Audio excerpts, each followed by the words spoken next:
Voilà, bonjour à toutes et à tous. C'est agréable de se retrouver après les congés pour poursuivre les réflexions qu'on avait entamées l'année dernière. Alors, vous avez lu le petit argument là, que je vous avais soumis pour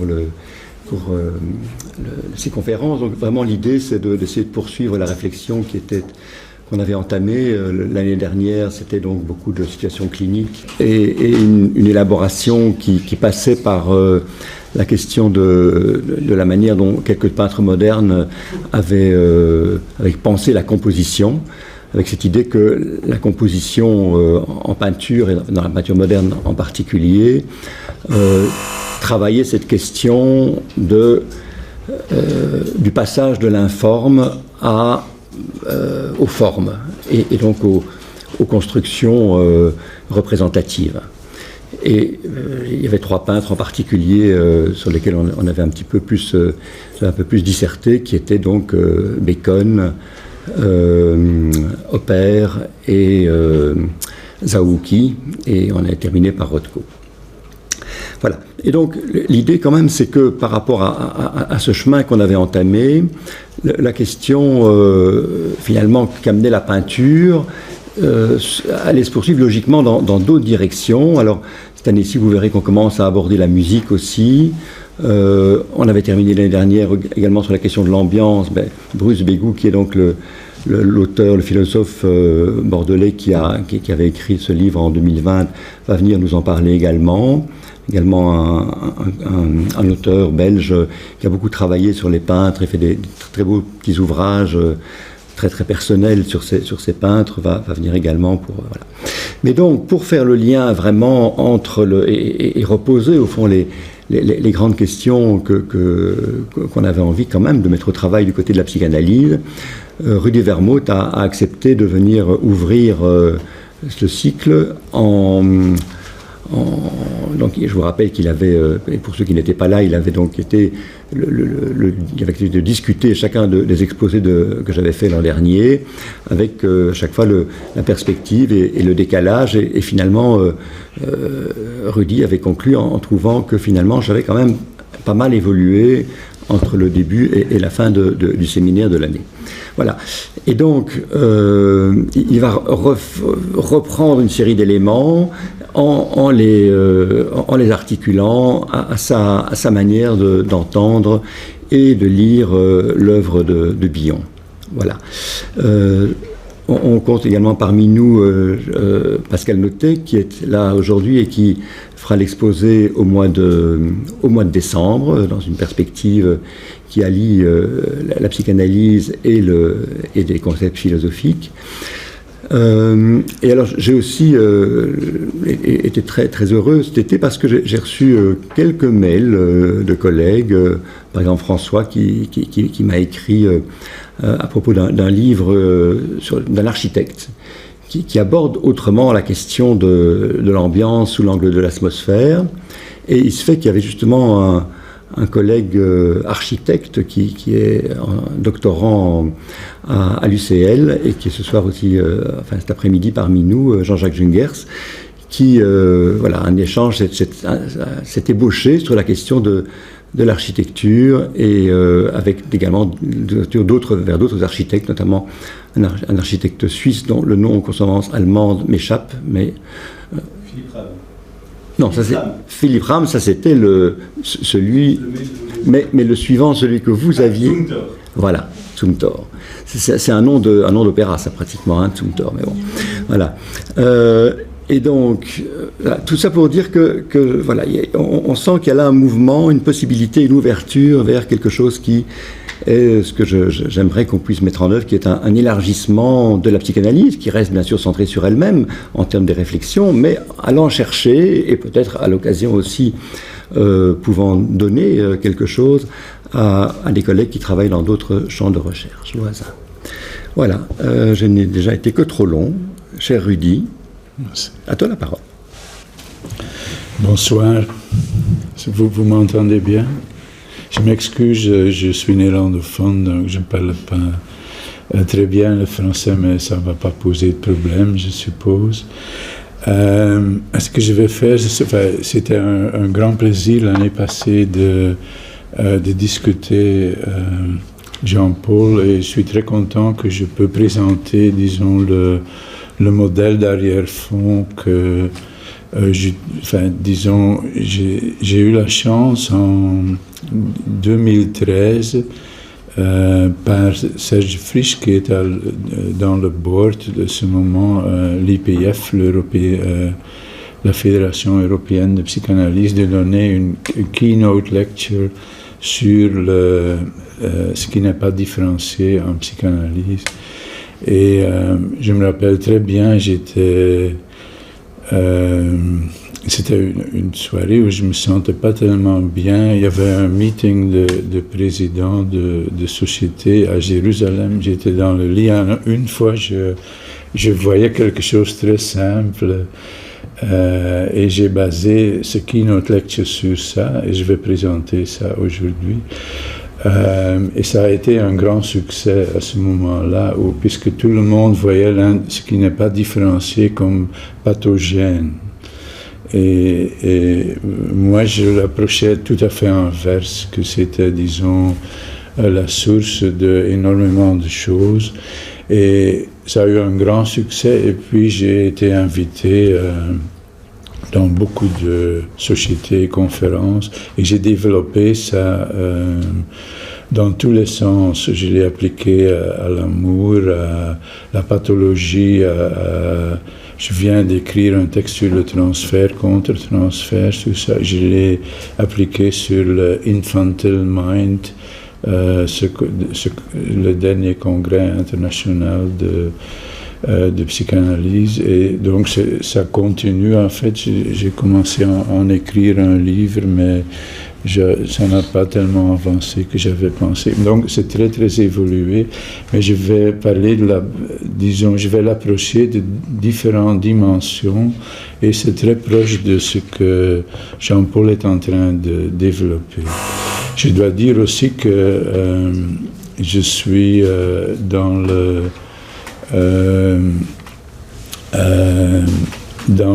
l'editorial board de l'International Journal de Psychanalyse, et on m'envoie tous les articles qui sont sur Bion, certainement le dernier Bion, et j'ai l'impression que c'est comme une nouvelle psychanalyse est en train de se développer.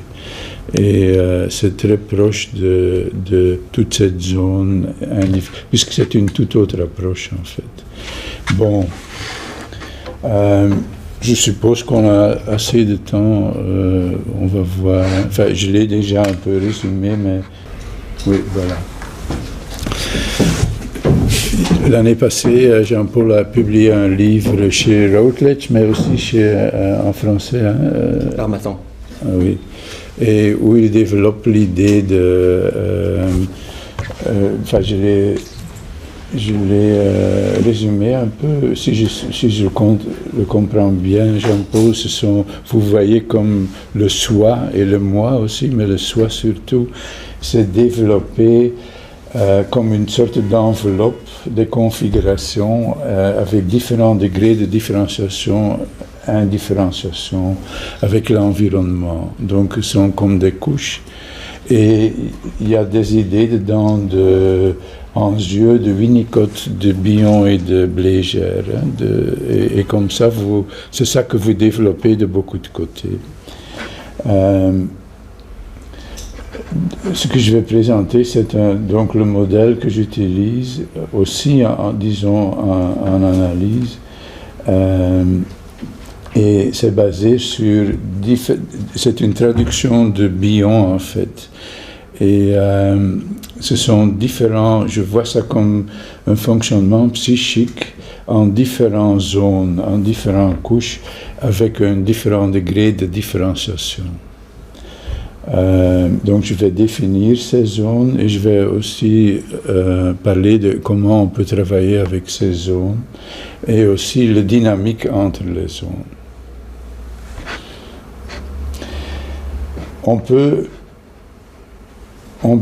on peut dire que nous sommes toujours, enfin c'est très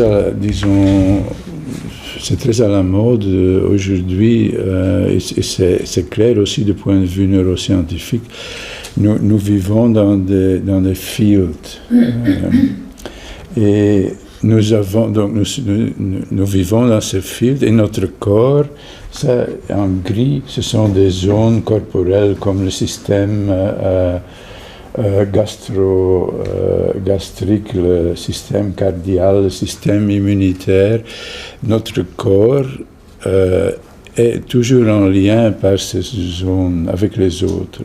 On est ici, il y a une atmosphère, un parfum, notre corps réagit. Et on a même vu qu'il y a 10 fois plus de signaux qui vont de l'estomac vers le cerveau que du cerveau vers l'estomac. Donc notre estomac réagit, notre cœur réagit. Donc nous vivons dans un monde assez indifférencié. Et Bion disait, et je trouve ça une approche intéressante, il disait que l'animal grew a mind. Donc, c'est-à-dire, son idée est que nous ne sommes même pas prêts à avoir un mind. Il s'est passé quelque chose là qui a fait que qu'un mind a commencé.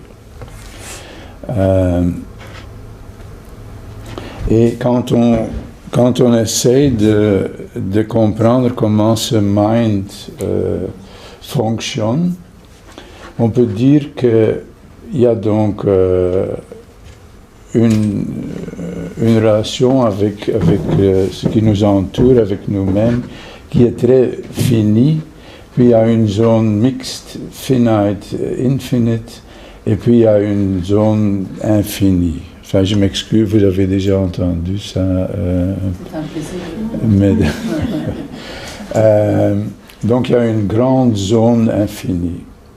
Ça, c'est une idée de Grotstein, en fait, qu'il y a beaucoup de couches et que ce sont comme des piliers de CD, en fait. Mais ici, c'est une idée de Matteo Branco que on peut voir le fonctionnement psychique comme traduit en mathématiques de l'infini. Et c'est-à-dire ici, donc ici, fini, ça veut dire avec la langue, le langage, c'est clair, comme dit Freud aussi, le processus secondaire, nous pouvons, si quelque chose est noir, c'est pas blanc et tout ça, c'est très défini. On peut raisonner avec ça. C'est 5% de notre fonctionnement psychique, selon les neuroscientifiques. Et puis, il y a toute une zone mixte, c'est-à-dire c'est l'inconscient dynamique, c'est les rêves, surtout c'est ce que Freud a décrit, c'est vraiment dans les rêves, il y a une partie un peu rationnelle, on peut même faire des petits calculs, mais en même temps c'est tout à fait fou. Donc c'est mixte, rationnel, irrationnel, mixte, fini, infini. Ça c'est la zone aussi de la créativité, des fantasmes de Melanie Klein. Tout ça, c'est une manière de fonctionner qui est tout le temps là. Bion parle de waking dream thought, donc ça fonctionne tout le temps, pas seulement dans les rêves. Et puis il y a toute la zone infinie qui est énorme, qui est en fait toute la zone en dehors de ce que nous pouvons représenter. Et c'est énorme. Et c'est sur cette zone aussi que ça c'est notre point notre focus en fait sur toute cette zone. On peut dire que la psychanalyse travaille surtout avec cette deuxième zone évidemment, avec les associations. Ça fonctionne par association, cette zone, comme dans les rêves. Et donc, c'est le dynamic unconscious, l'inconscient dynamique. C'est l'inconscient dont nous parlons le plus souvent. Mais ce n'est qu'une partie de notre fonctionnement psychique. Il y a quelque chose encore en dehors de ça. Et c'est là où cette nouvelle psychanalyse peut s'agripper, évidemment. Donc on peut dire, ici c'est le ratio verbal thought, comme vous savez, nous sommes indoctrinés dès que nous sommes nés par le langage, en fait, directement on dit c'est ça, c'est comme, on peut dire que, je crois que c'est Roustan qui a dit ça, ou c'est Derrida, je ne sais plus, c'est comme une hallucination commune, en fait. Nous vivons dans un monde qui est très déterminé. Nous sommes nés dans un système, comme disait Lacan aussi. Et puis ici, il y a le moi inconscient, le rêve, la créativité, tout ça, c'est cette zone mixte. Et ces deux zones ensemble, c'est qu'on peut appeler le mind. C'est un mind avec un minuscule, donc c'est ça que nous appelons normalement le mind. Mais ici, il y a toute une autre zone qui est en dehors de l'inconscient dynamique, c'est l'inconscient infini, c'est tout à fait indifférencié, c'est en dehors de la représentation et des mots, donc on ne peut pas en parler en fait, c'est impossible, c'est quelque chose d'autre, et j'appelle ça le mind avec majuscule, puisque, disons, dans la philosophie orientale, on a beaucoup... on parle beaucoup de ça, et donc ça c'est le mind, et ça c'est le mind avec lequel nous travaillons en psychothérapie, psychanalyse. Mais il y a aussi évidemment comme Heidegger, il y a aussi beaucoup d'autres, et aussi tous les mystiques européens comme Eckhart par exemple, il parle de ça. Comme Eckhart dit, si on peut parler de Dieu, ce n'est pas Dieu, c'est exactement ça en fait, mais dans son temps. Maintenant, je vais développer ça un peu. C'était une conférence où je devais parler sur le body-mind.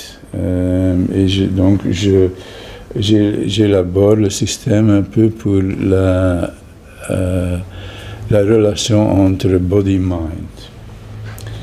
Donc ici, dans la zone finie, c'est clair que, comme Descartes, que c'est une grande différence quand on pense. Évidemment, il y a le corps et l'esprit. Enfin, ça ne peut pas être... Enfin, quand on pense, évidemment, c'est comme ça. Mais ici, dans cette zone intermédiaire, notre inconscient, on pourrait dire, ici, c'est déjà un peu fini, infini, ce sont les représentations, les fantasmes de Klein, et ça, c'est un embodied mind. Par exemple, on dit en néerlandais, en tout cas on dit et en anglais, par exemple, quand c'est froid, très froid, on dit c'est une froideur qui mord, qui bites. Mordant. C'est un embodied fantasy. Donc c'est déjà dans le corps, mais c'est en même temps une fantasy. Encore plus mixte, plus infini, c'est l'identification projective, puisque ça, c'était un pas énorme de Melanie Klein, puisqu'il n'y avait plus de différence entre moi et l'autre, puisque je mettais des choses de moi dans l'autre et je contrôlais ça là. Donc il n'y avait pas comme dans les amours passionnels ou dans le transfert avec les borderline, dans tout, donc on contrôle par exemple sa jalousie dans l'autre, en l'évoquant là, mais c'est une partie de moi qui est dans l'autre. Pour Klein, c'est un très grand pas. Il n'y avait plus de différence, c'était plus fort que le visuel en fait, puisque je vois une différence avec vous, mais si je mets quelque chose de moi en toi, il n'y a plus de différence à ce niveau. Donc c'est très... peut-être que je parlerai de ça, de background mother. Ça, c'est quelque chose qui est pour moi très important, c'est-à-dire quand on fait des analyses, certainement avec des gens avec un trauma ou des gens avec des problèmes sévères, ce n'est pas moi comme analyste et le patient, disons, ce sont les murs, c'est la voix, c'est un enveloppement qui n'est plus tellement différencié. Et puis, quand on va encore plus bas, mais ça, on n'en parle pas tellement beaucoup ici, mais c'est une idée un peu japonaise, en fait, c'est le no mind, no body. C'est-à-dire, on peut arriver à un état où il n'y a plus mind et body. On est en dehors. Et là, c'est aussi c'est l'absence, le nothingness, l'intuition. Et selon Bion, on doit être là pour faire les analyses. Puisque quand on est là, on ne peut jamais entrer ici, en fait, mais on peut s'ouvrir pour cette zone infinie. Je vais en parler plus longtemps de ça, mais on peut être ici, bas. Donc ça, ce sont des exercices qu'on doit faire pour être là. Enfin, je vais y revenir. Mais donc, vous voyez, c'est avec ça que nous travaillons, disons, dans la méthode psychanalytique. Et ici, on ne peut pas y penser, ça, on ne peut pas y entrer, il n'y a pas de représentation, mais on dit on peut becoming, on parle de haut, on peut becoming, on peut, s'il n'y a plus de différence, on devient l'autre. On m'a invité de parler Bion à... c'est Monica Horowitz et je vais parler ensemble avec Joshua Durbin, qui est c'est Bion à Marrakech, je pense, mais c'est à Porto cette année-ci. Ce que Joshua Durbin, c'est un moine zen israélien, mais qui est en même temps psychanalyste. Et on était en train de discuter de quoi, donc on va parler ensemble à un panel. Et il dit, je ne vais pas parler du patient, je vais parler de moi-même, puisqu'il n'y a pas de différence. C'est-à-dire, il travaille là, en fait. Il n'y a plus de différence entre eux. Donc, becoming. Et les neuroscientifiques parlent d'un spread extended mind. C'est un concept très intéressant, en fait. Les neuroscientifiques sont souvent très poétiques, je trouve, dans les mots qu'ils trouvent. Donc c'est un spread, c'est ça que j'appelle mind avec un majuscule, spread mind. Évidemment, quand on parle, donc on peut dire il y a différence mind-body, et de plus en plus, il n'y a plus de différence entre mind et body, et ici, il n'y a plus de différence du tout, évidemment. Mais ça, c'est toujours notre fonctionnement psychique. On peut dire que le real body, das Leib, comme on dit en allemand, le soma, c'est encore en dehors de ça, le soma. C'est pas psychique, en fait. Hein. Donc, pour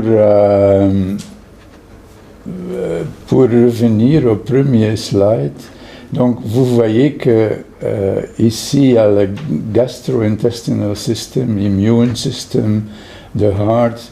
On a vu, par exemple, c'était un peu drôle, avec le Covid, on voyait comme...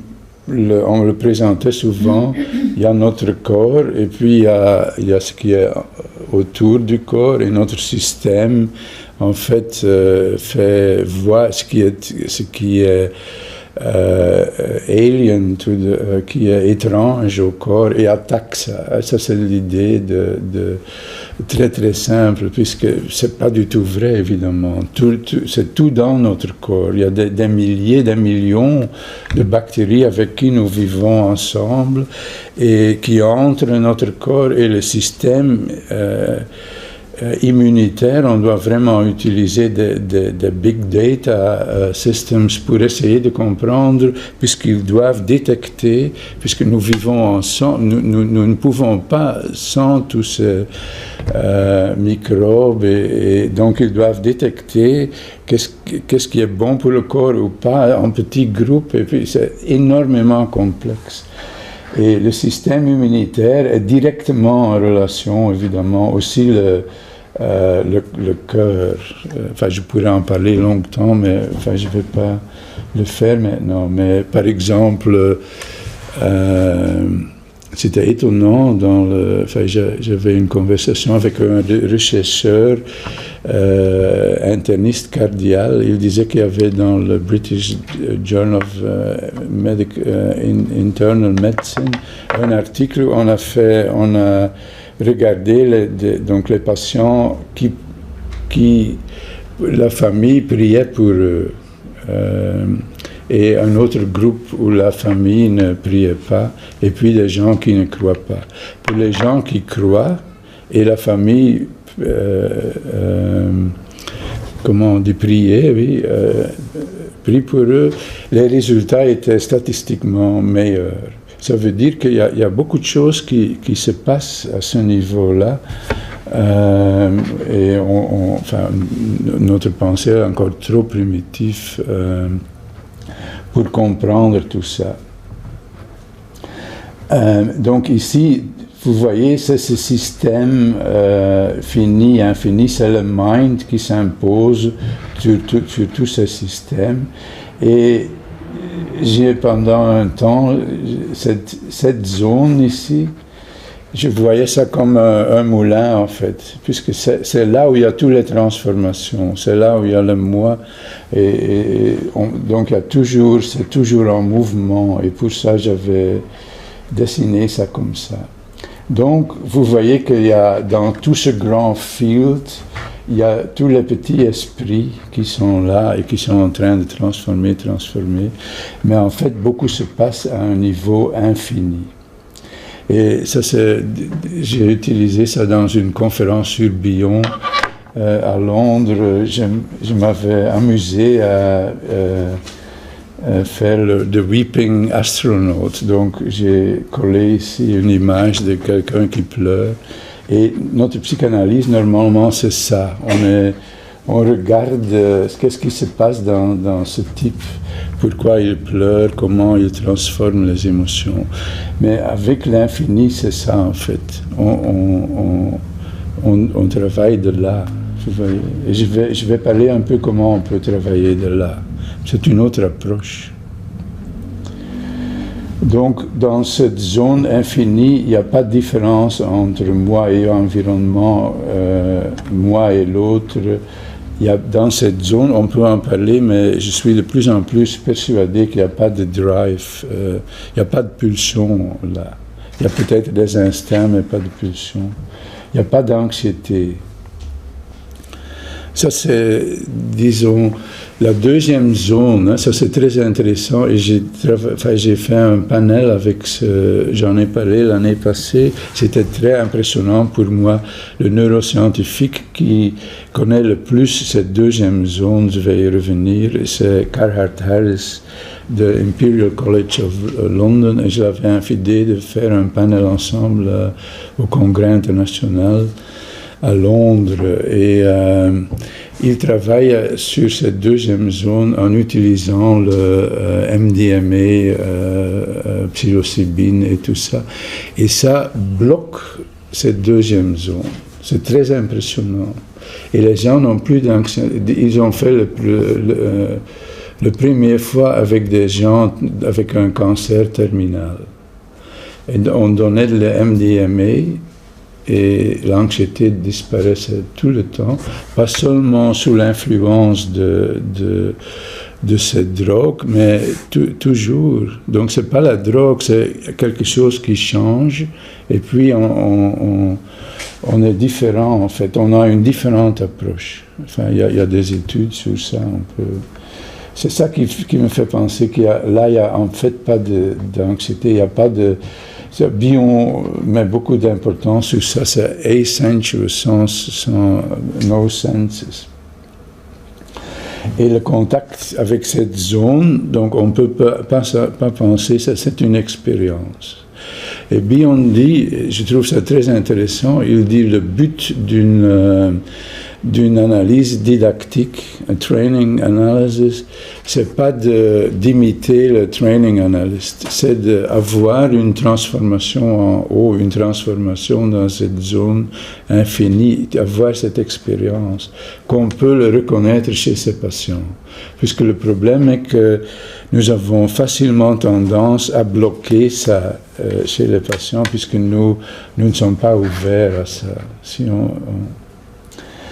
voilà, les pulsions, enfin, peut-être que je peux y revenir, mais j'ai écrit un chapitre l'année passée sur la sexualité, et en fait, on peut dire qu'il y a 3 pulsions dans la deuxième zone, sexualité, agressivité et attachement, mais le problème est qu'ils ne mixent pas très bien. C'est difficile à faire une mayonnaise avec, puisque par exemple l'attachement fait que nous diminuons l'agressivité, mais en diminuant l'agressivité, la sexualité disparaît, et donc c'est très difficile pour trouver un bon mélange, et ces pulsions sont en fait dans la deuxième zone. Ici, les drives et les affects. Et puis il y a les instincts, mais ça, ce n'est pas représenté. C'est dans cette zone infinie. Cette zone infinie, il y a la silence, je pense, le Dasein. On peut en discuter, ça, je ne suis pas sûr, évidemment, mais...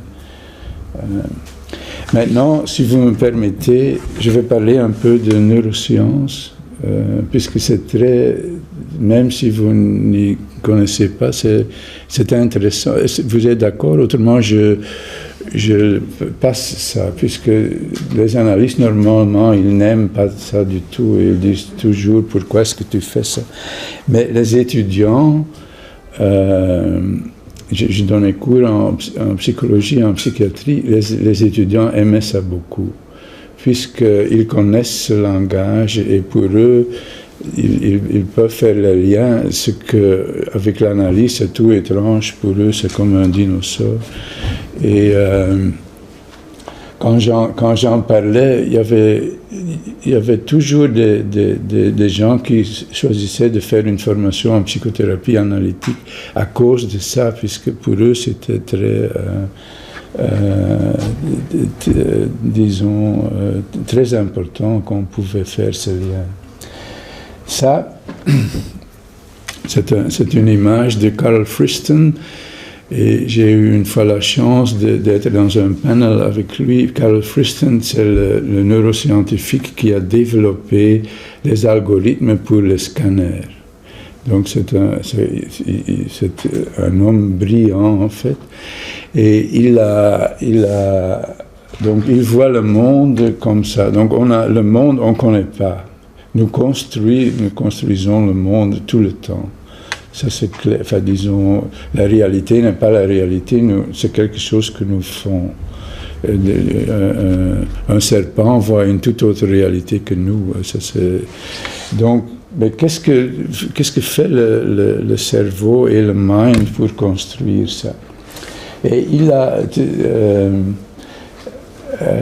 il a développé des formules qui sont...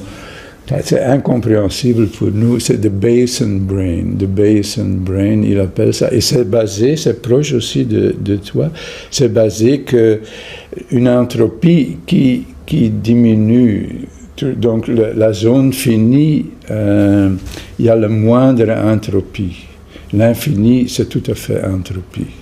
Et il dit que notre cerveau c'est toujours... essaye toujours de diminuer l'entropie.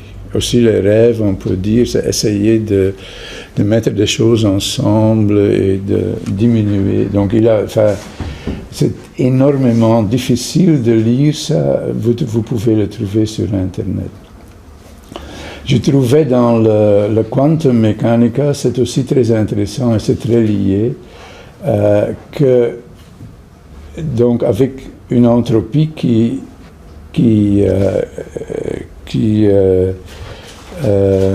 qui devient de plus en plus grand. La complexité, d'abord, si c'est un système fini, il n'y a pas beaucoup d'entropie. Mais puis, si c'est un système dans la zone mixte, il y a la plus grande complexité. Et si c'est infini de nouveau, c'est de nouveau assez simple. C'est très simple quand vous pensez à un café crème, et il y a donc il y a un espresso, donc il y a le noir, le café, et puis il y a le lait ou la crème. Et puis quand on mixe, ça devient très confus. Et si c'est tout à fait mixé, c'est de nouveau simple. C'est ça cette formule. Mais ce que j'ai appris, ce qui était pour moi un eye-opener énorme, et c'est de ça que j'ai parlé aussi en 2013, et j'y ai fait quelques thèses sur ça, et c'est sur ça que j'ai eu ce panel avec Carhart Harris.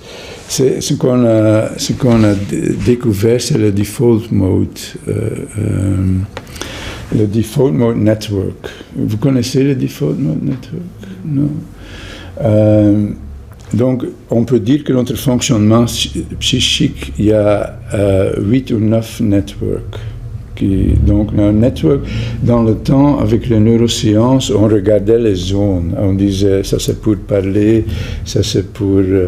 mais depuis qu'on a le fMRI, donc les scanners où on voit les fonctions, on voit ce qui se passe, en fait. Et on voit que ce ne sont pas des zones, mais ce sont des networks. Et donc il y a un network qui est très... Pour nous, en fait, c'est notre métier, et c'est avec ça que nous travaillons. Il y a un network de la zone la plus principale, c'est le medial prefrontal cortex. Et puis il y a une zone de posterior cingulate cortex. Il y a encore quelque chose de pariétal, et ça c'est un network. Ce network est connecté avec le corps très fort. Il y a énormément de choses qui viennent ensemble là. Et ce network est actif dans les rêves, la créativité, donc la deuxième zone en fait. Et c'est associatif. C'est le network le plus néoplastique dans notre cerveau. Avec l'Alzheimer, c'est ça qui disparaît le premier en fait. Et c'est ça qui nous met dans... C'est notre moi inconscient en fait, qui travaille d'une manière associative. Et en fait, si on veut avoir un vrai changement en psychothérapie, c'est là que quelque chose doit changer. Et, enfin, je peux en parler, on a fait des études sur ça aussi. Et donc, on peut avoir des changements par expérience. On a vu, les neuroscientifiques ont vu que comprendre quelque chose, ça ne change très peu, c'est très superficiel, vite mais superficiel. Pour changer, avoir un vrai changement, c'est l'expérience, et ça veut dire, évidemment, comme nous, dans le transfert, on peut avoir une expérience. Donc le default mode network, très important, et on voit, ce default mode network, c'est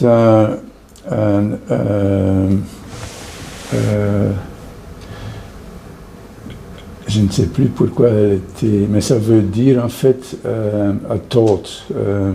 Donc il y a la pensée inconsciente de ce default mode network, et puis il y a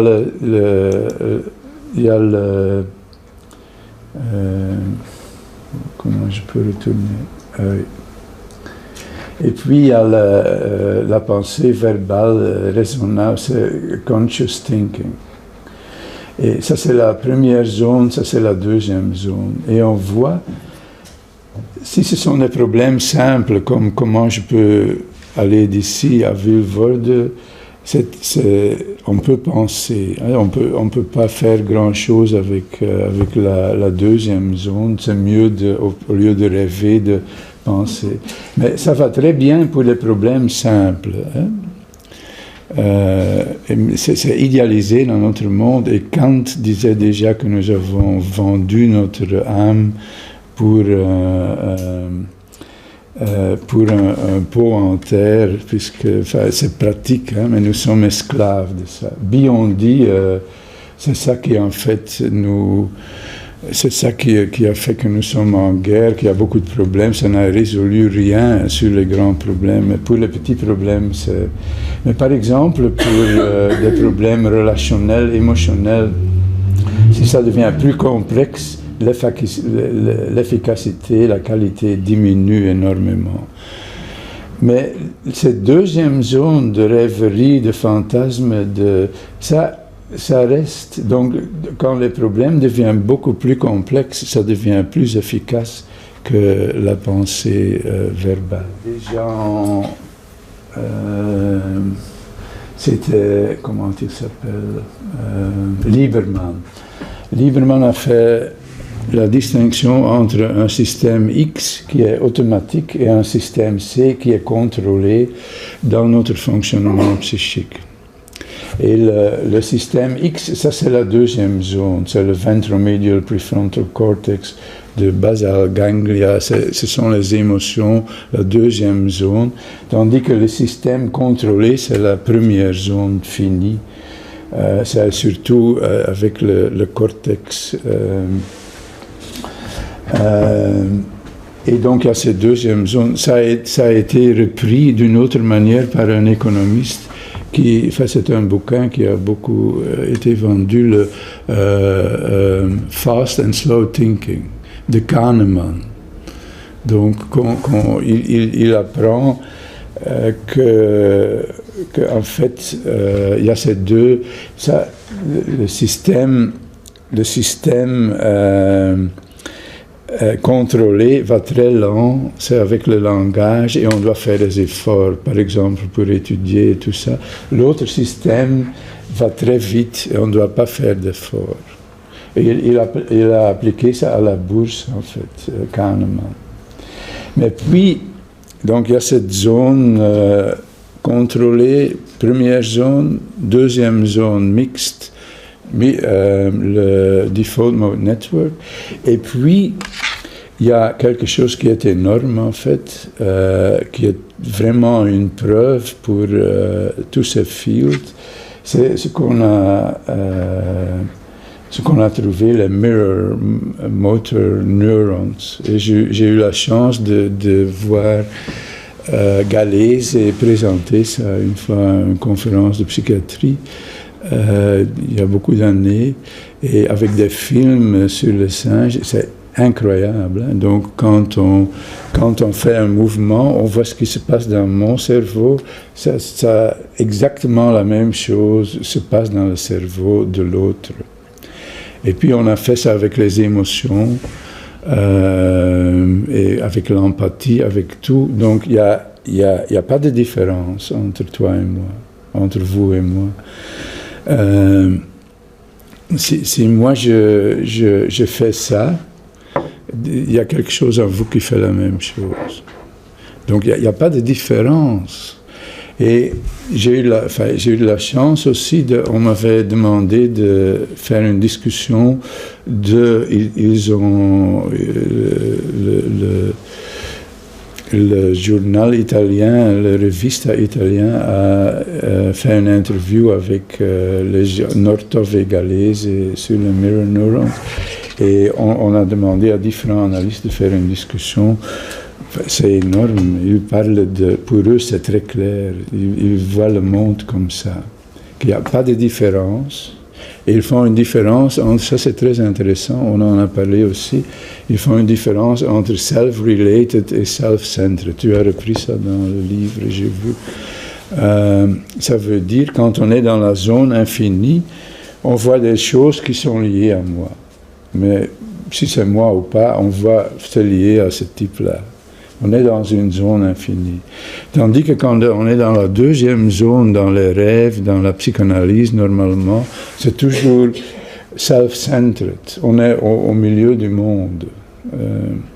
Et c'est ça qui se passe avec, par exemple, la psilocybine. On sort de ce self-centered.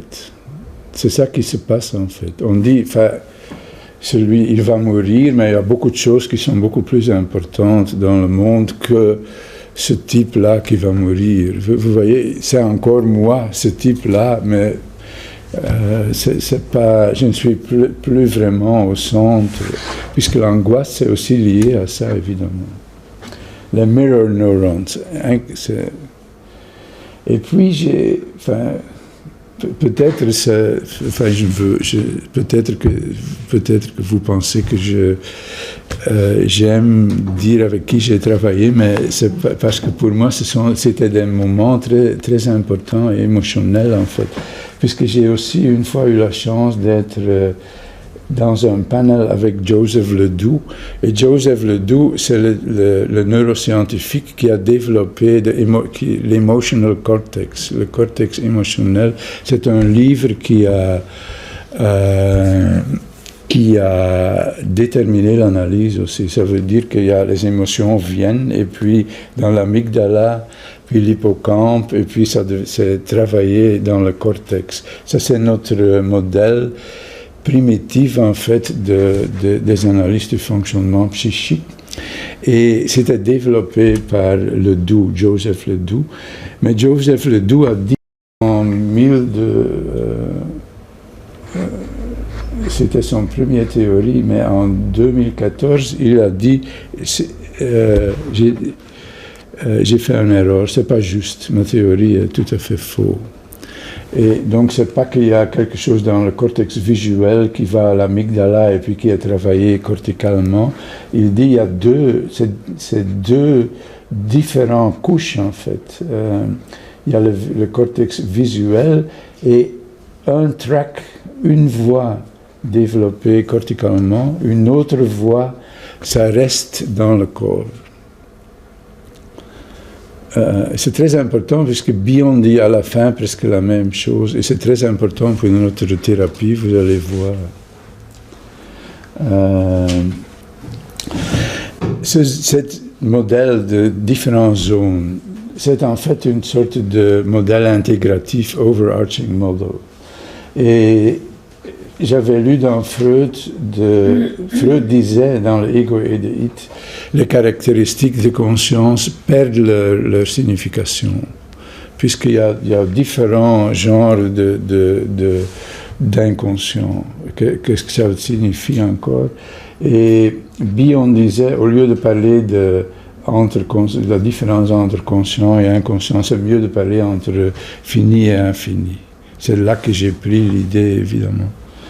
Et évidemment, quand on regarde Freud's modèle, il y a l'inconscient réprimé, il y a déjà la zone inconsciente du moi, il y a l'inconscient réprimé, et puis il y a l'inconscient plus profond, il y a la répression primaire, et puis c'est plus représenté, donc il y a beaucoup d'inconscient.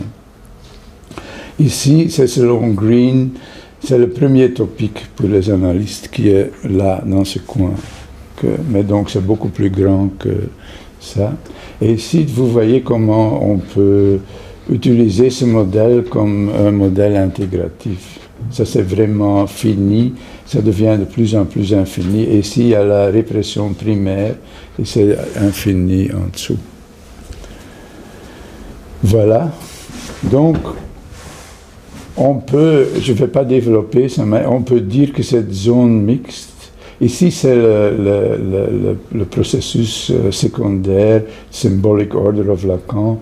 Ici, c'est le processus primaire de Freudian, le moi inconscient de Freud, Kleinian fantasy. C'est la transformation en connaissance de Bion, l'ordre imaginaire de Lacan et Winnicott's false self. C'est tout ici. Tandis qu'ici, c'est le Freudian it, on peut dire le O de Bion, de incommunicado self de Winnicott et de real de Lacan. Évidemment, ce n'est pas tout à fait la même chose, mais c'est tout, c'est overlapping en fait.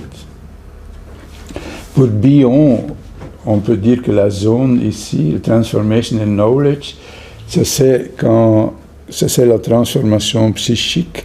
Ça veut dire quand j'ai eu une expérience, ça se transforme. Il a écrit un bouquin sur les transformations. Et c'est avec ça que nous travaillons normalement. Les analystes essaient par la rêverie d'aider à transformer ce qui n'est pas encore pensé. Tandis que Transformation in O, c'est un New Changing Experience. Ici, ce qui n'est pas représenté est une source de pathologie. Ici, c'est une source de vie, en fait. Ça, c'est sur les transformations, mais je ne vais pas y parler, ça prendrait trop long. Mais en fait, c'est pour les gens qui connaissent la grille de Bion, ici, c'est la plus proche. Bion dit ça, en fait, lui-même. Ça, c'est le plus proche de O. Les éléments bêta sont les plus proches de O. Tandis qu'ici, c'est le plus proche de la pensée verbale. Voilà. Ce qui est important, ce que dit Bion, c'est que c'est très important pour nous dans notre pratique. Ça ne va jamais d'ici de connaissance, de rêverie vers cette zone.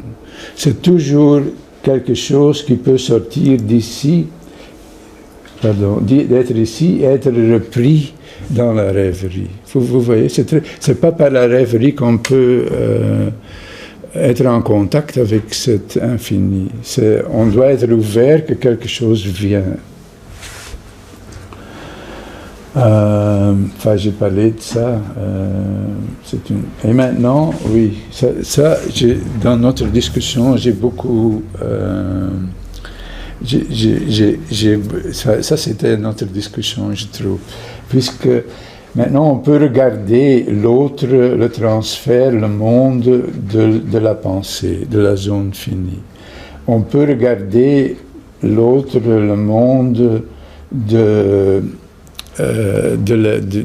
fantasmes, de la rêverie, de la poésie. C'est un autre monde qu'on voit, évidemment. Mais comment est-ce qu'on peut le regarder de la zone infinie? En Zen, on dit Zen is absolute seeing. Ça veut dire c'est regarder d'ici. Je vais... Donc, ce que dans notre discussion, c'était souvent que je disais, mais tu regardes d'ici, tu vois. Pas toujours, hein, mais donc, si tu fais un modèle et tu es concentré sur le moi, tu peux parler de l'infini, mais c'est différent qu'essayer de parler étant si proche de l'infini que possible. C'est ça que Bion appelait le language of achievement, si vous pouvez parler de là. Et c'est donc, c'est la même psychanalyse, on peut dire, mais c'est comme si on retourne un gant. C'est tout à fait différent. Vous voyez, donc vous ne devez rien changer, mais tout est inversé si vous parlez de là. Et comment on peut être ici le plus proche que possible? Bion a trouvé une clé. Enfin, il ne le dit pas comme ça, enfin, il n'explique pas ça. Mais j'ai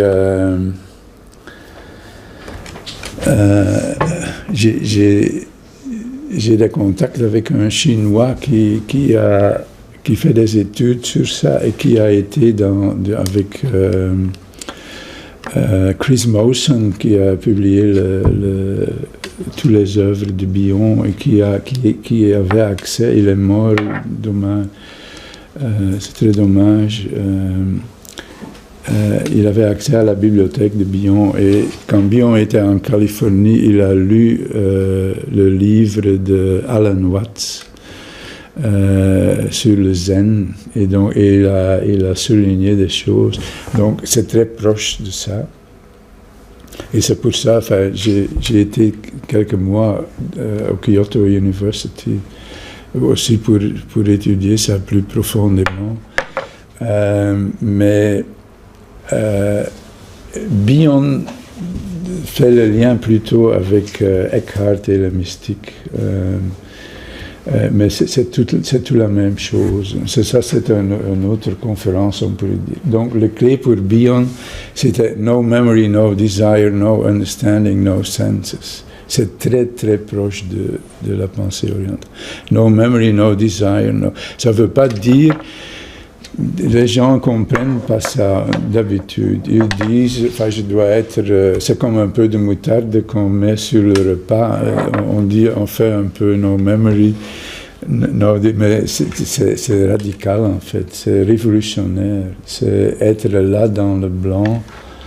C'est quelque chose de différent. Donc, mais il a vu que, étant là, en analyse, qu'il y a quelque chose d'autre qui se passe. Et ça veut dire en fait que quand on est là, et il donne même quelques exemples comment entraîner ça. La meilleure manière d'entraîner ça, c'est évidemment la méditation. Mais Bion ne parle pas de méditation, il parle de comment il exerçait ça en pas regardant son montre et tout ça. Et il dit qu'on devient bête, mais que c'est très important pour une analyste de pouvoir être là.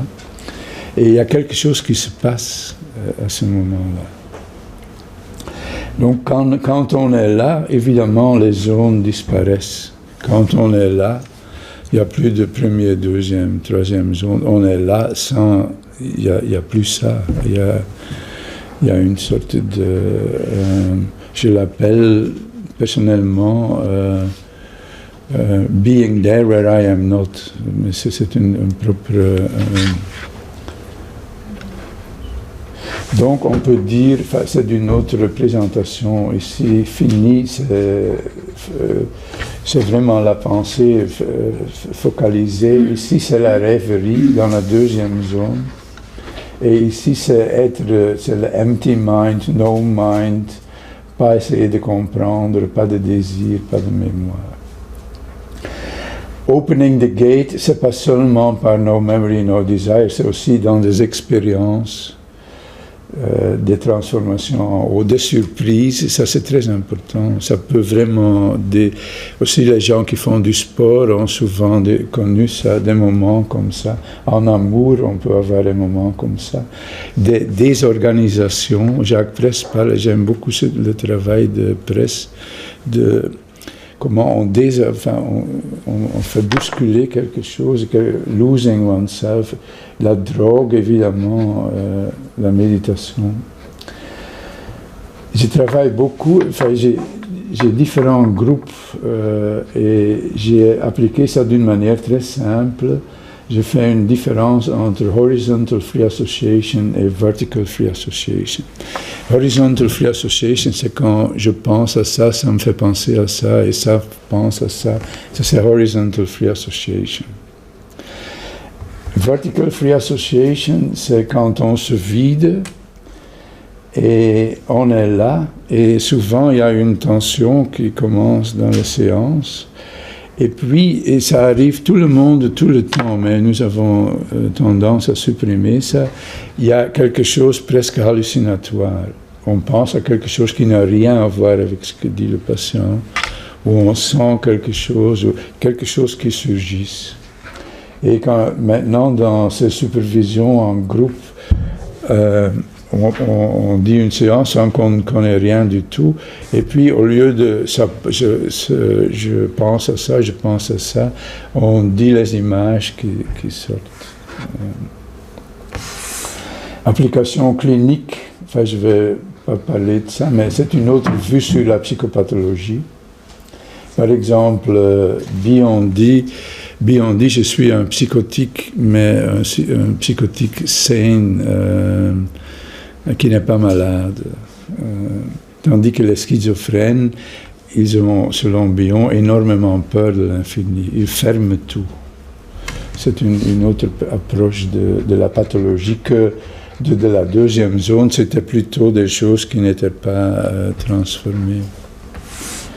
Psychosomatique, peut-être que je ne vais pas parler de ça maintenant. Une autre fois peut-être. Moi, ça m'aide beaucoup dans le travail avec le trauma, ce dual track, et que c'est vraiment divisé. Donc il y a la zone de rêverie, de mentaliser, c'est très important avec le trauma. Mais le trauma est, comme Van der Kolk a dit, dans le corps. Et on n'a pas accès à ça, normalement. Donc on doit aussi approcher ça dans une analyse. Et je trouvais la meilleure méthode, c'était le background model dont j'ai pensé, et c'est ce que j'appelle le no containment containment. Ça veut dire, quand on est là, tout proche, si proche que possible de l'infini, empty, on peut dire, c'est le plus grand contenant. Ça semble paradoxal, mais ce n'est pas le cas. On est tout à fait ouvert. On n'essaie pas de mettre des mots. C'est dans la passion que quelque chose doit changer. Ce n'est pas en nous, en fait. Je peux donner des exemples. On peut comprendre ce que dit Bion, la fin de son bouquin sur Attention and Expectation. What is to be solved is an activity that is both the restoration of God, the mother, l'infini, and the evolution of God, the formless, infinite, ineffable, non-existent, which can be found only in a state where there is no memory, desire, understanding. Ce sont ces derniers mots de son dernier livre théorique. Après, il n'a plus écrit de théorie. Il a été conséquent. Il a tout à fait arrêté. Il a parlé de soi-même, écrit une biographie, il a écrit une comédie, il a donné beaucoup de conférences où souvent il ne disait rien. Enfin, il a fait pour être là, mais il n'a plus écrit de théorie. Il dit la théorie, c'est comme dans un jeu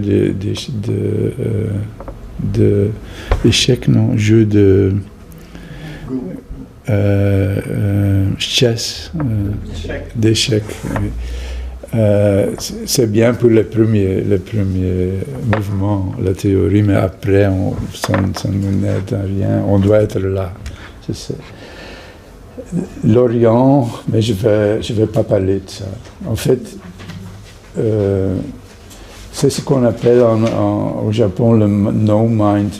Donc, il y a le mind, puis on va vers le no-mind, mais le mind n'arrête jamais. Donc, alors on a un mind qui est moins self-centered, un no-mind. Je vais arrêter. Dans l'art, je donne, enfin je ne sais pas, il y aura beaucoup d'images, mais moi, je donne dans le séminaire de mercredi sur la photographie, un peu de peinture. J'applique ce modèle, en fait, avec beaucoup d'images. Mais je vais montrer juste quelques-uns. Ça, c'est, disons, des tapis de berbères, c'est très beau.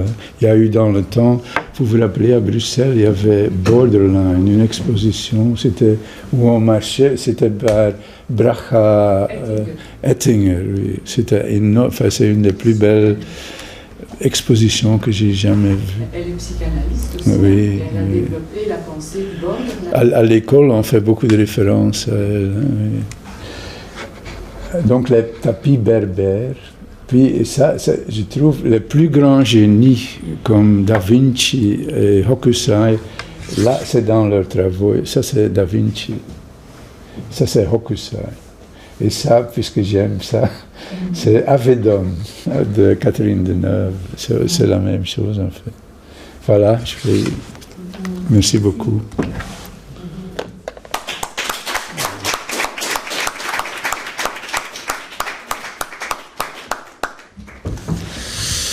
Eh bien, merci beaucoup, Rudy, pour ce voyage interstellaire dans lequel tu nous as emmenés, dans une très, très, très grande navette. Hein. On n'était pas du tout à l'étroit, au contraire. On s'est donné des années. En fait. Voilà, et donc, alors, peut-être, il y a tellement de choses d'angles sous lesquels on pourrait commencer une discussion, mais peut-être pour partir de ce schéma-là que tu as repris un peu comme fond de ton exposé avec les trois zones, peut-être que la différence, puisque tu parlais des différences de point de vue entre nous qui se sont déployées au fil de l'année dernière, c'est que c'est un schéma pour moi qui est un schéma général. Et puis après, il y a la question de savoir comment est-ce qu'on pourrait imaginer comment ça se structure chez une personne donnée. Voilà.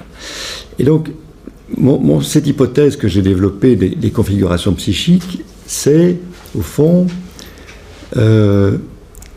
comment est-ce que ces passages continuels entre ces zones finies, mixtes, infinies, peuvent constituer des figures relativement d'une certaine stabilité entre lesquelles une personne circule dans les différents états qu'il connaît dans sa vie.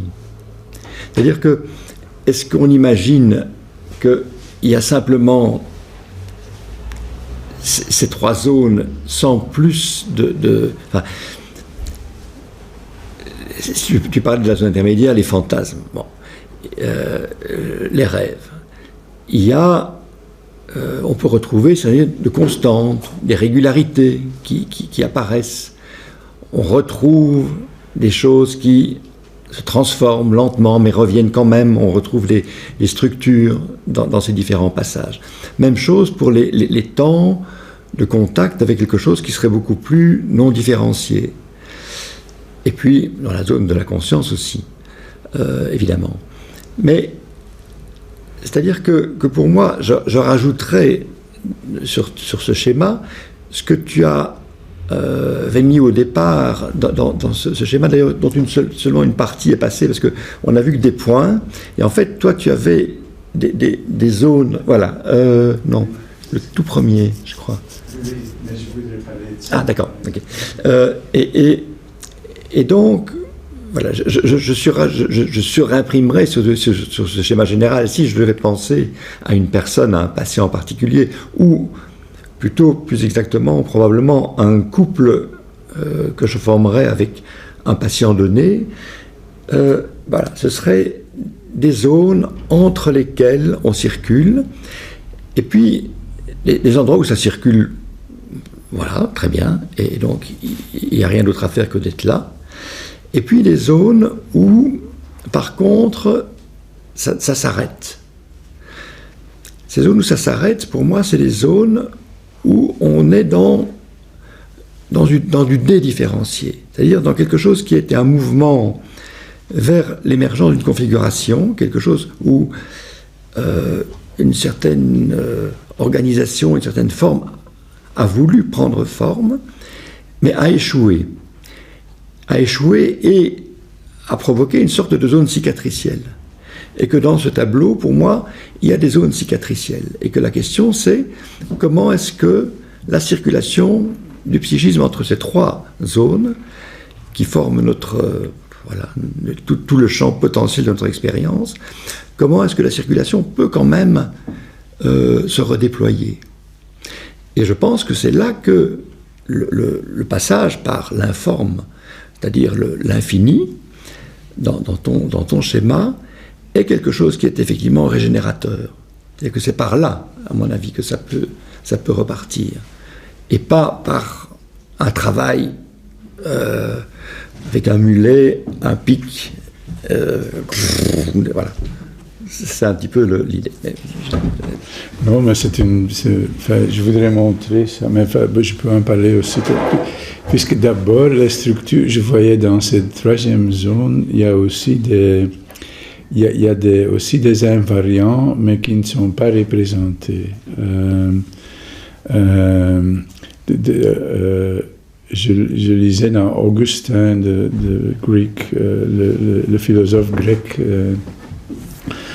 il parle de forms in potential. Donc ce sont des formes qui sont là. Enfin, nous sommes déterminés par ça, par les formes dans la culture, mais aussi des formes qui sont là, muets, sans forme, mais qui sont en potentialité là. Donc c'est vrai qu'il y a aussi des structures, je pense. Mais j'aime beaucoup l'idée que donc je peux bien comprendre ce que tu dis, et c'est beau, je trouve que donc la pathologie, ce sont des choses qui sont un peu fixées, et en passant par l'indifférenciation ou la troisième zone, je veux dire, où le fond de la deuxième zone, on peut changer ça. Et je crois que dans la biologie, on trouve ça. Et c'est ça que je veux dire aussi, les différents patterns dans le default mode network qu'on doit par surprise ou par expérience, on peut changer ça. Mais moi, j'irais plus loin, en fait. J'ai l'impression que si je fais des exercices pour être si proche de la troisième zone que possible, je peux m'en ficher de la deuxième zone, puisque c'est automatique et ça travaille. Je ne peux rien y faire, certainement pas en réfléchissant. Ça fonctionne. Et donc, je peux être assez, mais évidemment, disons, souvent, je n'ose pas, puisque je suis quand même analyste de la Société belge de psychanalyse, et donc, évidemment, disons, ça semble un peu fou. Mais Bion dit, non, c'est là où on doit être, vraiment avec les psychotiques. Et avec les psychosomatiques, les patients qui sont traumatisés. Et ce qu'on voit, c'est qu'il y a des choses étranges qui se passent. Je peux donner des exemples. Souvent, donc, par exemple, dans les patients avec les traumas, on est là, et puis il y a quelque chose qui commence, qui fait mal, et qui... Je l'ai cité, j'ai contacté cette dame, mais je l'ai citée dans quelque chose que je viens d'écrire. Dans le dernier congrès international, il y avait une dame, Karen Peoples, de San Francisco, qui décrit, et on a parlé, elle disait, elle se reconnaissait tout à fait dans ce modèle. Ce qu'elle décrit, ce qu'elle a vécu, et j'ai vécu ça une fois moi-même avec un schizophrène, c'est qu'elle a un patient, c'est embêtant, il n'y a rien qui se passe. Et donc, au niveau de la deuxième zone, première zone, ça ne me va pas. Et puis, elle a un rêve qui a un rat sur elle. Et d'abord, elle a peur, et puis elle prend le rat et elle le dépose. Et son patient, la séance suivante, raconte qu'il a rêvé d'un rat, que le rat le mordait, qu'il avait beaucoup peur et qu'il avait une grande angoisse. Et puis dans son rêve, il y avait une main qui apparaît et qui prenait le rat et qui le mettait là. Ça veut dire qu'il y a vraiment des contacts que nous ne pouvons pas... disons, ça se passe à un autre niveau. Et puis, évidemment, on peut rêver, ça, penser, ça... Ici, c'est très étonnant puisque c'était le même rêve. Mais je crois que c'est ça qui se passe avec les patients, mais nous n'osons pas... Nous devons toujours comprendre et nous avons peur d'aller si loin, évidemment. Mais c'est quelque chose qu'on va... Je pense je vois de plus en plus des choses dans la même ligne. C'est quelque chose qui va se développer sans doute dans les années qui viennent, puisque c'est trop fort. Mais on doit avoir, on dit faith, on doit avoir confiance que ça se passe, et c'est dans le patient que quelque chose doit changer. C'est pas en nous, ça n'aide rien. Mais donc je suis d'accord, mais disons la seule petite différence, et ça devient, c'est très minimal, je trouve, c'est si vous mettez le poids sur ce que vous connaissez et qui est compréhensible, ou si vous laissez ça, et si vous allez tout à fait vers l'infini, et disons, dans les cas cliniques que vous avez présentés, c'était très présent, et aussi dans les œuvres d'art que vous avez, c'était vraiment là aussi. Oui. Alors, on a du temps pour les échanges, si vous voulez.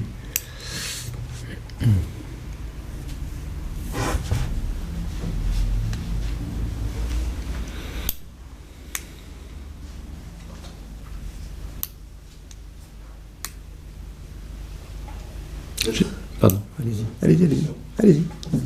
En quoi ça Peut-être juste vous présenter, si vous voulez bien. Michaelis Théodore. Je vais laisser. Michaelis Théodore, assistant en psychiatrie. Je voulais vous demander en quoi ça consistait, vous, pratiquement, à vous, cette pratique. Comment ça se passe? Eh bien, c'est ça que j'ai essayé d'expliquer avec donc, quelque chose en moi que je dois... Enfin, j'ai ces zones, ou bien de rêverie, ou bien d'être plus vide. Et puis, je fais la différence entre ces associations horizontales, libres, ou bien des choses qui se passent en moi. Mais ce qui est le plus important, c'est de regarder ce qui se passe chez le patient. Mais donc, le but, c'est qu'il y a quelque chose qui se passe dans le patient, en fait. Qu'on peut faciliter ça et qu'on a confiance dans cette troisième zone. Et quand on pense, enfin, je n'ai pas parlé de ça, les dynamiques entre les zones, puisqu'il y a une compétition entre la première et la deuxième zone. Si on commence à penser logiquement, l'association libre s'arrête. Et avec la troisième zone, normalement, on n'a pas de contact. Donc, on doit vraiment faire quelque chose pour quelque chose peut surgir. Enfin, je ne sais pas si c'est une réponse. Peut-être aussi au niveau du setting, de tout ça qui est, comme je dis, pratico-pratique, ça veut dire la présence dans l'espace, la question de l'interprétation. Enfin, c'est de ça que je parle en fait. Hein. Donc, par exemple, donc, on a une image et d'abord, on va évidemment pas dire ça directement au patient puisque ça peut être... mais alors qu'on voit, souvent c'est très lié, mais ça donne une autre perspective tout à fait nouveau. Et puis, si c'est ça, je dis quelque chose qui est souvent très surprenant. Et c'est la surprise qui, en fait, débloque un peu, comme tu dis, Jean-Paul, des choses qui sont fixées, qui sont tout le temps répétées.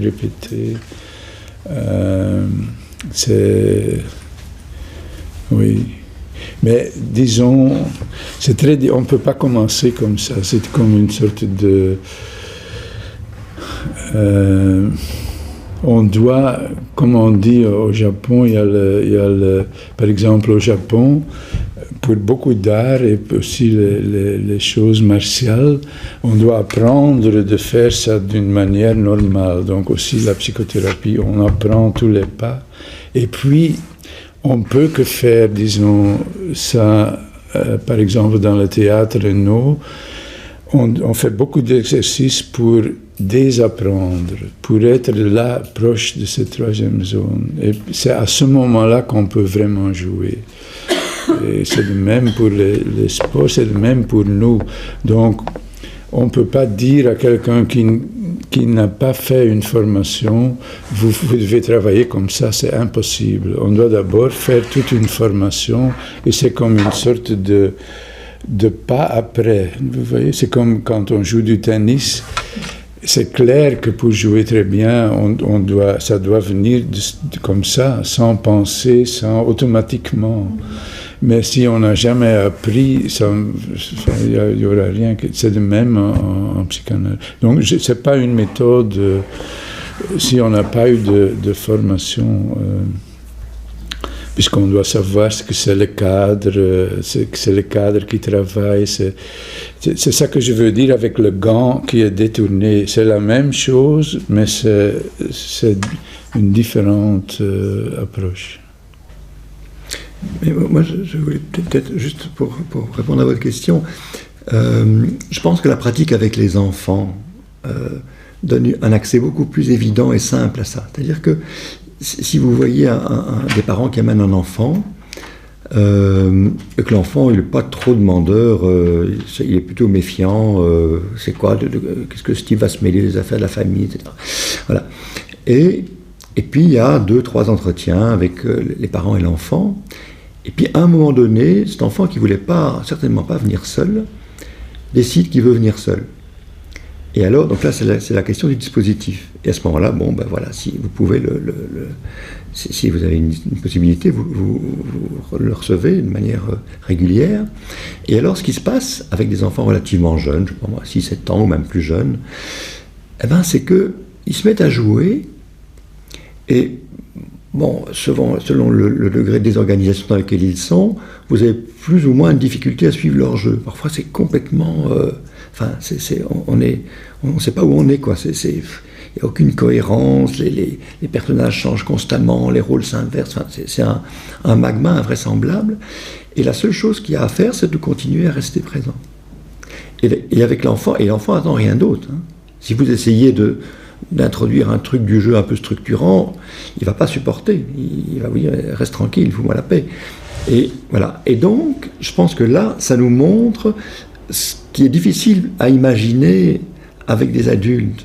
Parce que les adultes, ils ont des fonctionnements beaucoup plus structurés. La zone 1, là, que disait Rudy. Et donc, ils ont tendance à s'accrocher à cette zone-là. Voilà. Et donc, on a du mal à les faire descendre tout doucement. L'image qui me vient en vous parlant, c'est descendre. Vous savez, quand vous commencez à la plongée sous-marine, là, vous êtes en haut, là, avec votre bonbonne et tout. Et puis, il faut lâcher l'air et puis essayer de descendre. Puis au début, très souvent, hop, vous remontez, vous essayez de descendre, hop, vous remontez, puis vous vous retrouvez à l'envers. Bon, c'est épouvantable. Voilà. Et donc, mais je pense que c'est ça, c'est pouvoir amener le patient à se laisser descendre dans ces zones en dessous. Alors que les enfants le font très très facilement. Enfin, Marie-Paul, oui, enfin, je pensais à plusieurs choses, mais pour continuer sur là-dessus, parce que dans les exemples que tu donnes, parce que je trouve que c'est difficile de se représenter comment... C'est quoi être en haut? Est-ce que je suis en haut? Je sais pas, je trouve que c'est un peu... C'est vraiment difficile, même si on sent des choses. Enfin, je sens des choses que tu dis. Mais dans les exemples que tu donnes, ça passe par des images, des émotions, des sentiments. Mais toi, tu as parlé d'images, et moi, je trouve que ça peut arriver vraiment quand tu es dans un contact profond avec des patients. Tu as des images un peu bizarres qui te viennent, qui ne sont pas nécessairement en lien avec ce que le patient dit, ou des choses comme ça, mais ça passe par l'image. Ou l'autre exemple que tu as donné, ça passe par un rêve, deux rêves. Oui, mais c'était le contact. Le rêve est une représentation de quelque chose qui s'est passé. De quelque chose qui s'est passé en dessous. Oui. Mais... et d'un contact, parce que certains analystes parlaient, je me souviens à l'époque de ma formation, est-ce que la communication d'inconscient à inconscient, pourtant que ça veut dire quelque chose? Enfin oui, ça veut dire quelque chose, mais peut-être ça représente quelque chose de ce que toi tu essaies de dire aussi. Une communication assez profonde, mais qui finit par être représentée par quelque chose quand même. Tu montes de zone, enfin tu changes... Même si le contact se passe à dans une zone plus indifférenciée. Ce que je veux dire, en fait, c'est que donc on ne peut pas être d'en haut, en fait. Sauf peut-être le bébé qui nage d'en haut, on pourrait dire, ils sont là, mais nous ne pouvons pas être là. Mais nous pouvons être le plus proche que possible qu'il y a une chance que quelque chose se passe, pas que, et qui alors peut être représenté dans cette deuxième zone. Donc on essaie d'être là. Mais je sais que, enfin, c'est la difficulté que rencontrait Bion, évidemment, puisque c'est tellement fou de dire on doit essayer de se débarrasser et d'être si vite que possible. Ça semble un peu fou, évidemment. Enfin, je peux comprendre Et surtout quand on voit d'où il vient, Bion, c'est-à-dire de la grille, où il a essayé de théoriser de manière très très précise. Enfin, là, mais c'est tout ce parcours, c'est ça que je veux dire. On peut sans parcours, si quelqu'un dit je vais maintenant travailler comme ça, il n'a pas fait un parcours. C'est difficile en fait. Mais donc on ne peut pas être en haut, mais on peut faciliter que quelque chose se passe. Oui, qu'il y a quelque chose qui se passe. Et, mais ce sont que des mots, hein, donc quand on parle, on est déjà dans la première zone. On doit avoir l'expérience. Et c'est ça que dit Bion. Il dit, j'écris pour les analystes qui sont dans l'expérience d'une analyse, autrement ça n'a aucun sens ce que j'écris. C'est très difficile. C'est très simple et en même temps très, très difficile.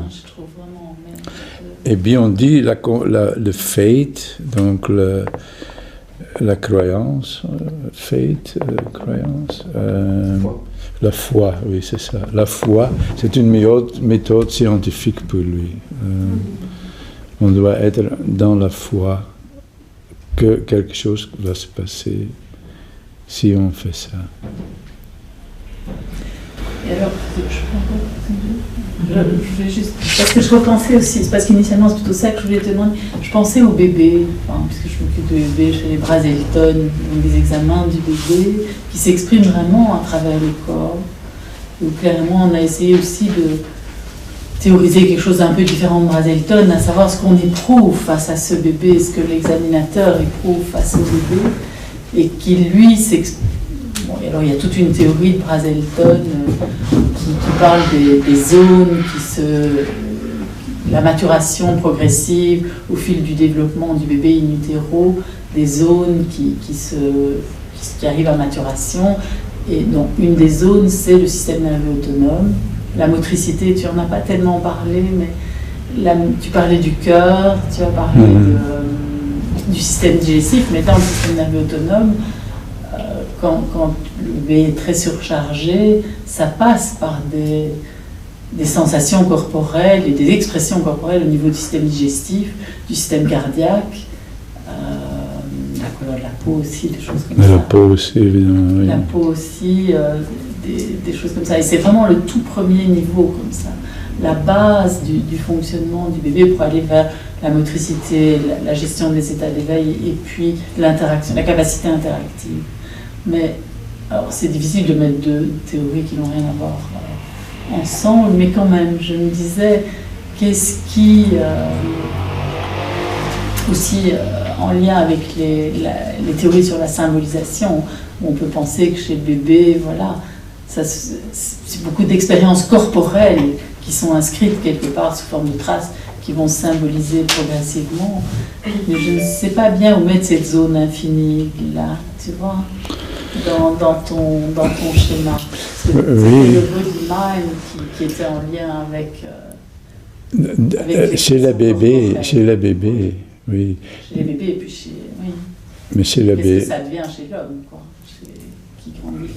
Oui, mais c'est clair, chez les bébés sont là, puisque c'est pas développé, la deuxième zone pour eux n'existe pas encore, donc ils nagent dans la troisième zone, on pourrait dire. Mais ils ont des expériences corporelles déjà qui s'inscrivent quelque part. Eh bien, mais j'avais mis le corporel, donc j'avais essayé de dire comment ça se développe le mind, mais d'abord il y a le soma,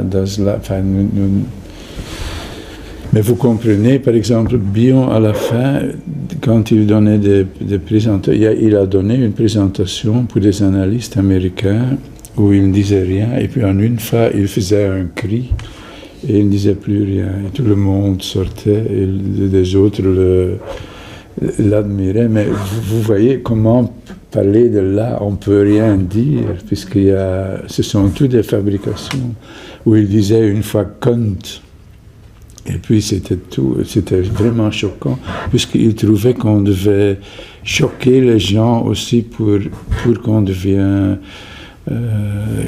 que ça a un effet. Enfin, j'ai eu une fois, c'était une psychothérapie avec une patiente que je voyais une fois par semaine pendant peut-être 15 ou 20 ans, je ne sais pas.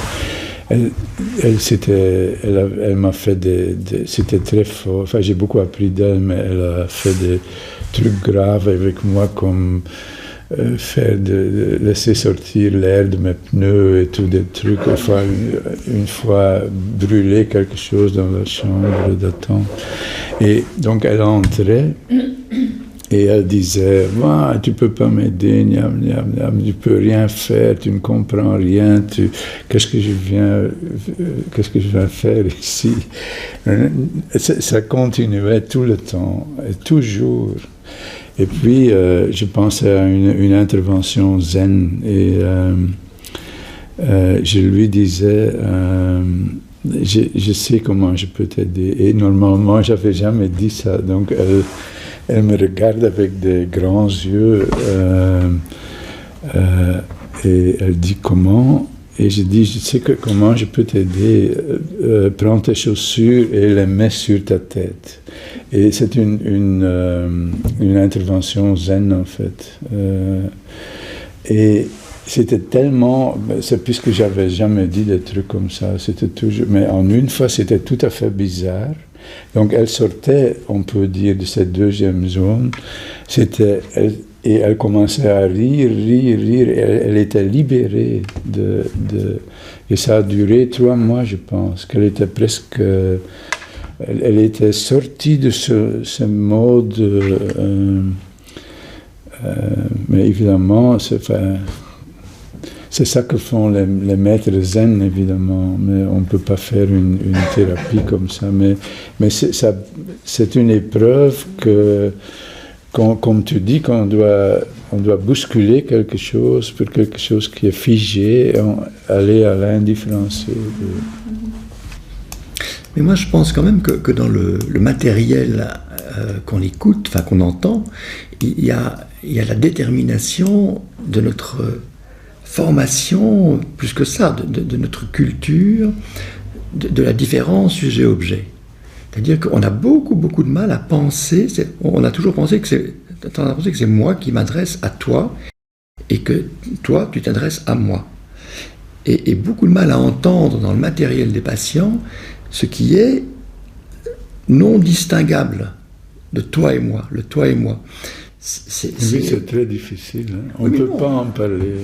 Oui, mais si tu es attentif à ça, je pense que si des mouvements, des tonalités, un son, une ambiance qui tout d'un coup, parce qu'il y a un rayon de soleil dans une pièce sombre, l'ambiance change, il y a quelque chose qui se passe en même temps pour toi et le patient. Mais ça, ces choses-là, c'est des accès pour moi. Non pas à haut, comme dit Rudy, mais à quelque chose qui est, en tout cas, moins différencié. Et que si on privilégie ça avec certains patients à certains moments, je pense qu'il y a quelque chose d'autre qui se passe. Mais tu exprimes ça très bien. Et haut, j'aime pas parler de haut, puisque c'est aussi devenu un concept, en fait. Donc ça bloque. En fait, c'est être là, on sort de sa pensée. C'est ça, on sort de la deuxième zone. C'est de ça que tu parles, en fait. Hein? C'est très, très beau, c'est sortir de là. Et je trouvais que Jacques Press travaillait aussi beaucoup comme ça. Quelque chose, par exemple, quand quelqu'un perd ses clés, il tombe il est perdu en fait. Il y a plus, et puis on n'a plus de référence à un moment, et ce sont des moments très, c'est ça que tu décris, je pense. On entre, oui.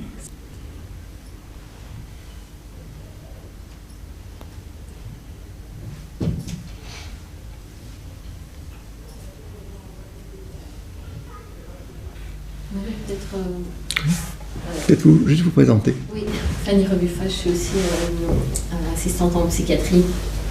Je travaille pour l'instant au centre psychiatrique Saint-Bernard à Vannes. Par rapport à la manière dont vous faites le graphique, j'ai l'impression qu'il y a quelque chose qui du coup nous convoque dans l'imaginaire l'idée qu'il y aurait quelque chose en dessous à aller rechercher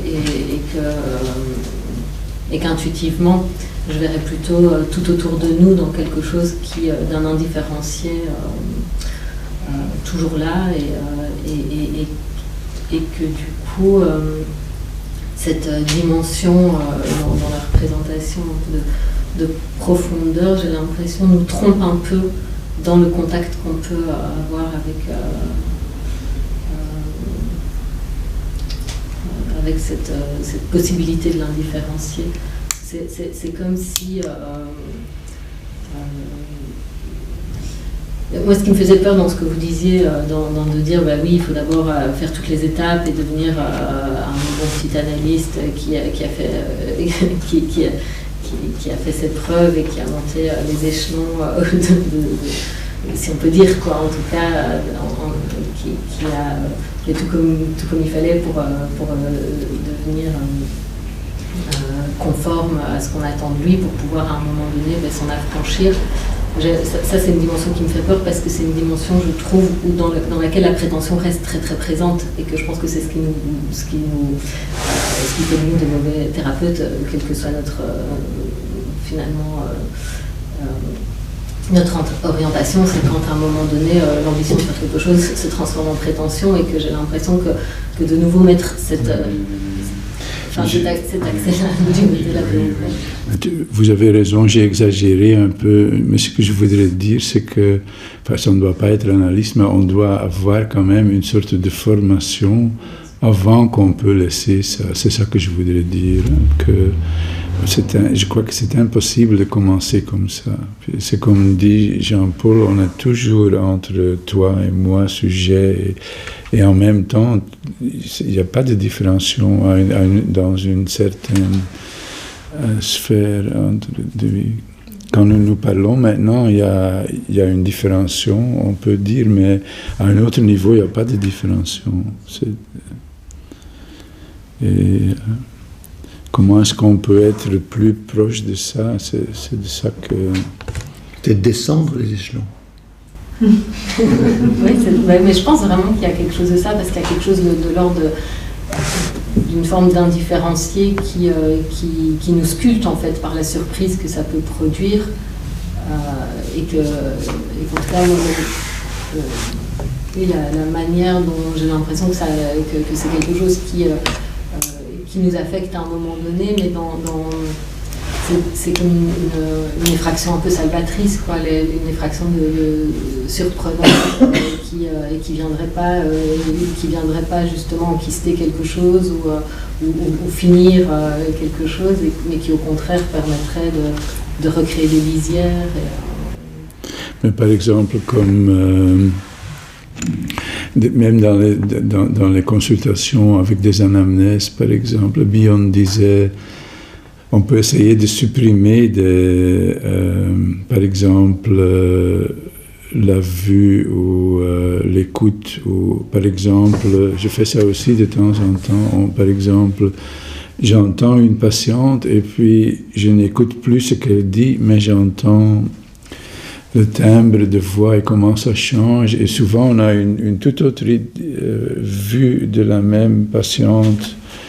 En une fois, on voit qu'elle est anxieuse ou qu'elle est excitée ou qu'il n'est pas dans le contenu, par exemple. Et je trouve dans la médecine, dans le temps, c'était tout l'intuition, en fait. Le bon médecin avait une énorme intuition. Maintenant, avec tous les examens techniques, ça a beaucoup changé, évidemment, mais c'est quand même ce qu'on sent, ce qu'on entend, et en psychiatrie, c'est la même chose, encore plus, sans doute. J'ai utilisé trop de mots, c'est très difficile à parler de ça. Ça me fait associer à une situation de travail avec une patiente. Je travaille dans un centre de santé mentale, je m'appelle Sarah Leurs et je suis psychologue. Je travaille à l'Adré à Forêt. Et il y a une patiente avec laquelle, quand je l'accueille, systématiquement, je respire. Je me sens respirer. Moi, je respire. Et en écoutant, en associant maintenant, je me disais, au fond, que la question de la respiration est vraiment très présente dans ce qu'elle m'amène depuis le début. Parce qu'elle me parle de la cigarette et c'est utilisé d'une manière très précise où la cigarette lui permet de sentir la vie en elle. C'est la respiration, la vie en elle. Parce que c'est une femme qui est née après un enfant mort-né. Et donc, il y a la question de la vitalité, comment ça traverse. Et du coup, j'associe par rapport à ça, parce qu'un des travaux importants pour moi, avec elle, c'est de respirer. Bon, il y a tout le travail associatif qu'on fait et tout ça, mais je sais que c'est... Avec d'autres, la question de la respiration est toujours présente pour se recentrer, pour se calmer, mais je trouve qu'avec elle, ça prend. Ça me faisait penser à ça, voilà, donc quelque chose de... C'est beau, oui. Oui. Enfin, je reprends mes mots de la formation, puisque...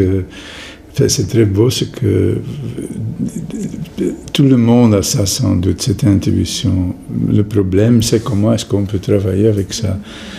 On a besoin de modèles, mais en même temps, on doit pas fermer cette intuition. C'est très difficile. C'est intéressant, les exemples.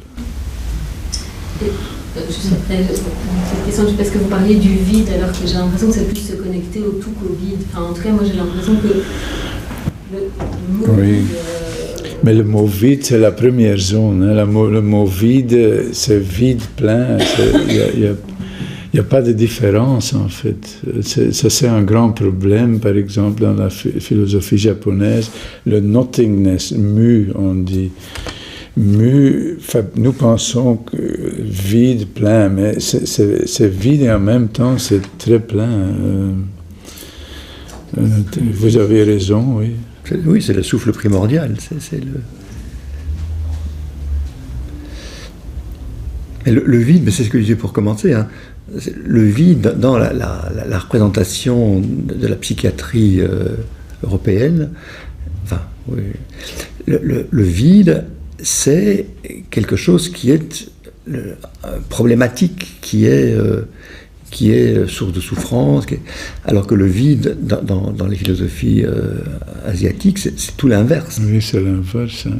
C'est le centre vivant de l'être. Oui, mais aussi en architecture, en tout, il y a un focus sur ce qui est entre deux objets. Pascal, tu voulais intervenir? Oui, d'abord pour vous remercier de ce que vous avez présenté, qui me touche beaucoup. Hein. Et alors, il y aurait beaucoup de commentaires, en un certain sens, de variations. Mais je relève quelques points comme ça. Quand vous faites la proposition que, d'une certaine manière, ce qui serait une analyse didactique supposerait, chez l'analyste en question, quelque chose d'une expérience de cette troisième zone. Ça, je trouve ça vraiment une proposition majeure. Et en contrepoint de ça, quand on écoute tout ce que vous amenez et qu'on garde en tête la représentation qu'on a d'un analyste formé classiquement, en général, l'analyste, il se promène entre la première et la deuxième zone. Et d'une certaine façon, extrêmement peu de choses dans le cursus classique de l'analyse sont dites de la troisième. Et donc, effectivement, à partir de votre travail et de tout le collectif que vous amenez, s'annonce une zone de turbulence et d'événements pour l'histoire de la psychanalyse. Oui, je crois. S'il est vrai que le centre de gravité d'une didactique, entre guillemets, c'est la troisième, c'est d'avoir expérimenté cette troisième zone et de l'avoir expérimenté dans une zone de transfert. Aussi bien du côté d'une réception dans le transfert que du côté d'une donation dans le transfert. Voilà. Et alors, je pense à deux choses, enfin, il y a beaucoup de choses à dire. Je pense à Spinoza. Oui, je ne connais pas Spinoza. Et Spinoza qui propose trois genres de connaissances, trois modalités de la connaissance. L'imagination, ce qu'il appelle l'imagination, raison, et puis l'intuition. Je pense que, quoi qu'il en soit des mots qui sont utilisés, des analogies consistantes sont à développer entre les trois zones que vous dites et ces trois modalités de la connaissance chez Spinoza. Et donc, ça peut aider à inscrire ce dont vous parlez dans une certaine histoire de la pensée. Et alors, une deuxième chose qui me vient comme ça, presque comme, comment est-ce que je dirais ça, pour, comment est-ce qu'on appelle ça, un truc qu'on peut tenir en main pour ne pas se perdre, là, comme une main courante. Ouais. Hein, une main courante, voilà. Je pense au livre d'accès assez facile d'Éric Fromm, qui date de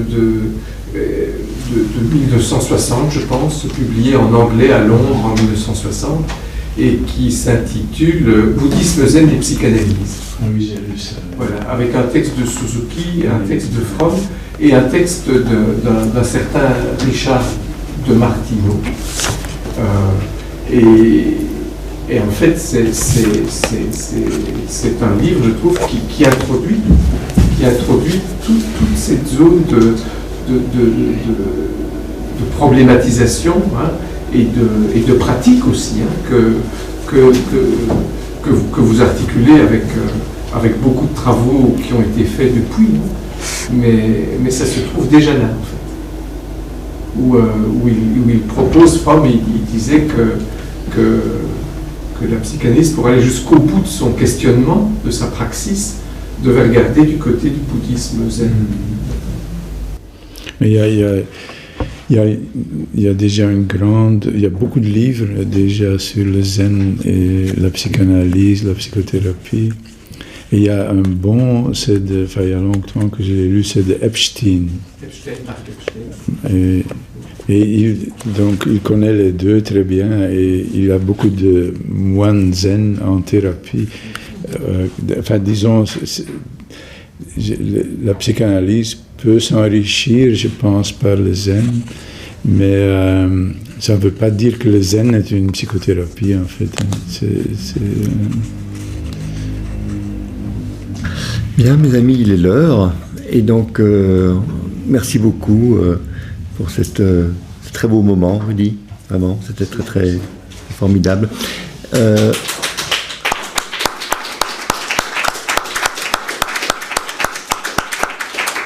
Et alors, pour des plaisirs plus terrestres, j'ai préparé un petit drink, et si vous voulez, il y a des vins belges du domaine de Bollers, 2 vins blancs et un vin apéritif que vous pouvez déguster. Voilà.